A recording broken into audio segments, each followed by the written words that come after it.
کرشمہ سازیاں ہیں، موسم رنگ بدل رہا ہے، یہ سب قدرت کے کھیل ہیں۔ اے اللہ تعالیٰ، زمین کی یہ رنگا رنگی تیری قدرت کا شاہکار ہے۔ تیرے سوا کون ہے جو اس طرح کی رنگینی پیدا کر سکتا ہے؟ یہ بھیگی رت اور مستانہ ہوا ہر ایک ذی روح کو مسرور کرتی ہے۔ تو 9th کلاس، اب ہم اپنا 5واں اور آخری بند پڑھیں گے۔ کیا کیا رکھے ہے یارب سامان تیری قدرت، بدلے ہے رنگ کیا کیا ہر آن تیری قدرت، سب مست ہو رہے ہیں پہچان تیری قدرت، تیتر پکارتے ہیں سبحان تیری قدرت، کیا کیا مچی ہیں یارو برسات کی بہاریں۔ تو ہم پہلے اپنے مشکل الفاظ کے معنی دیکھ لیتے ہیں۔ ہر آن، ہر گھڑی، مست، نشے میں بے خود، قدرت، فطرت۔ 9th کلاس، مست اور قدرت بھی ہم پچھلے بند میں ان کے معنی بھی پہلے دیکھ چکے ہیں۔ اب ہم اپنے اس آخری بند کا مفہوم کریں گے۔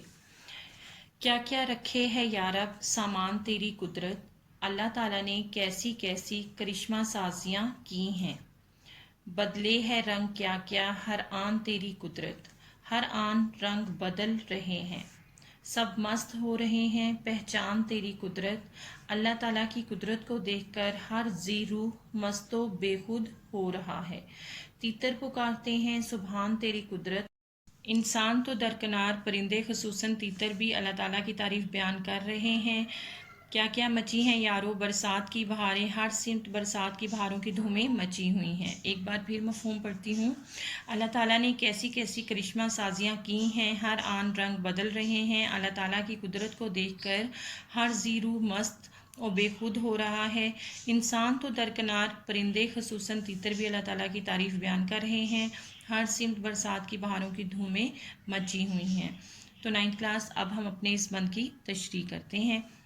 شاعر بیان کرتا ہے کہ برسات نے عجیب سماں پیدا کر دیا ہے، قدرت نے انسان کا دل لبھانے کے لیے کیا کیا سامان پیدا کر دیے ہیں، مستیاں ہیں جو کیف آور ہیں، مناظر دل آویز ہیں، لہلہاہٹ، مسکراہٹ، جمجماہٹ اور جلملاہٹ کی دل فریبیاں الگ ہیں، ہر چیز پر نکھار ہے، ہر شے شاداب ہے، ماحول شاداں و فرحاں ہے، چار سو رنگینیاں چھائی ہوئی ہیں، کلیوں کی چٹک، سبزے کی لہک، پھولوں کی مہک، پانی کے قطرے کی چمک اور دھمک خوشگوار سماں پیش کر رہی ہے۔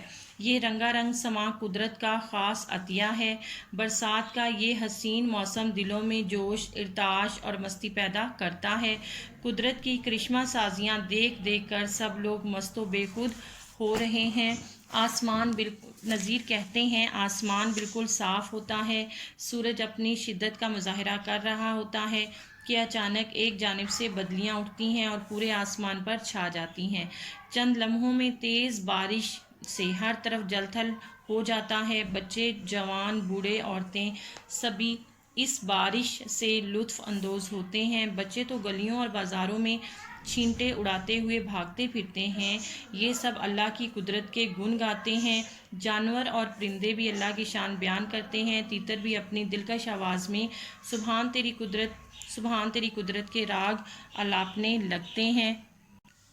نذیر اکبر آبادی اس بند میں یہی بتانا چاہتے ہیں کہ قدرت کے انوکھے رنگ دیکھ کر عقل رکھنے والے بھی بے خودی کی حالت میں آ جاتے ہیں۔ برسات سے پورا ماحول نہا گیا ہے، درختوں کی شاخوں نے بھی غسل کر لیا ہے اور سبزے کی لہلہاہٹ تو قلب و جاں کو طراوت بخش رہی ہے۔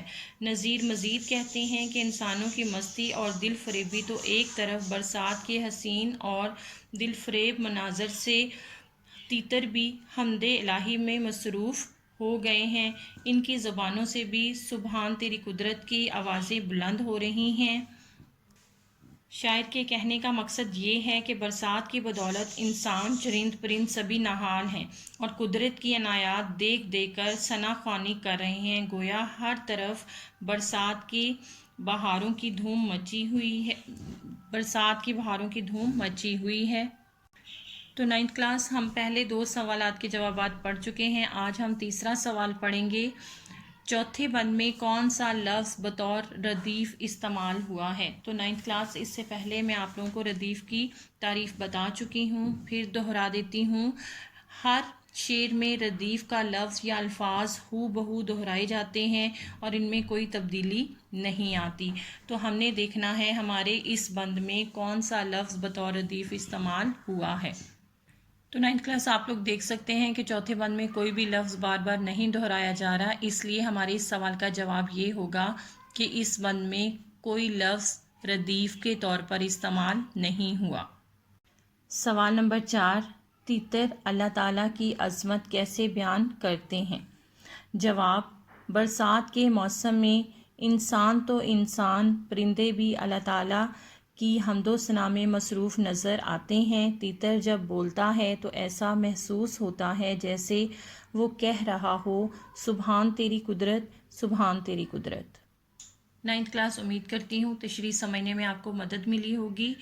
کل اپنے اگلے سبق کے ساتھ پھر ملیں گے، تو کل تک کے لیے اللہ حافظ.